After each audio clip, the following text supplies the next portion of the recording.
Mkuu wa majeshi ya ulinzi ya wananchi wa Tanzania Jenerali Jacob Jeremy Mkunda alipongeza shirika la Mzinga kwa kuanzisha mradi wa kokoto eneo la Nanja wilayani Monduli mkoani Arusha uliopo chini ya kampuni tanzu ya shirika hilo. Akiongea wakati wa uwekaji wa jiwe la msingi la mradi huo uliopo eneo la Nanja Monduli, Jenerali Mkunda amesema mradi huo utakuwa shamba darasa kwa miradi mingine ya JWTZ. Mimi ni Bakari Chijumba. Huu mradi utakuwa shamba darasa kwa miradi mingine inayofanana na hii ya kokoto au madini. Kuna eneo kule Dodoma ambalo tuna mlima wa kokoto kama hizi. Kwa hiyo tunategemea huu mradi ndio utoe mafunzo yote kwa ajili ya kuanzisha project ambayo itakuwa ina boom zaidi ya hii. Mwelekeo wa jeshi sasa hivi ndio huko.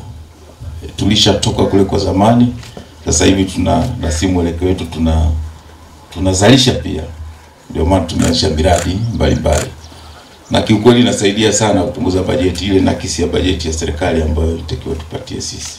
Lengo la kwanza ilikuwa ni kuhakikisha kwamba huu mradi tutauanzisha.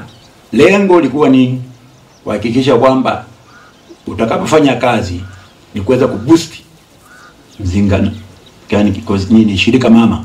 Mitambo inayotumika hapa na ina component au sehemu kama 7, ikiwemo mitambo mitatu ya kuvunja na kusaga mawe ambayo ni jaw crusher, impact crusher na cone crusher, lakini pia ina maeneo ya kupokelea ambayo ni hoppers, lakini na machekecheo makubwa mawili ambayo ni screen vibrating screens 1 and 2, lakini pia ina conveyor belts zipatazo 4 kwa ajili ya kusafirisha kokoto pamoja na mazalia mengine kama chipping pamoja na dust. Uwezo wa mtambo huu ni tani 250 mpaka tani 300 kwa saa.